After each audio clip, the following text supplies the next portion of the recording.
Hey everybody, this is a real quick video. In case you have a JBL Reflect Mini 2 wireless Bluetooth earbuds, sport earbuds, and you need to do a hard reset to the factory default settings on them. Now you're going to want to do this reset for one of two reasons.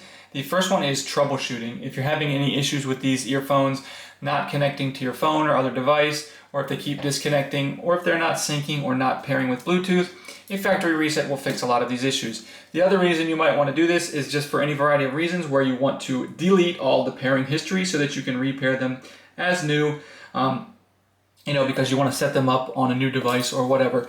All we need to do this reset is to make sure the headphones are on, and then we're just going to come in and press this volume up and volume down button simultaneously for at least 5 seconds. And after those 5 seconds or so, you'll see the headphones will go ahead and turn off and then reboot into their factory default state. At that point, we can set them up as though they're brand new coming out of the box.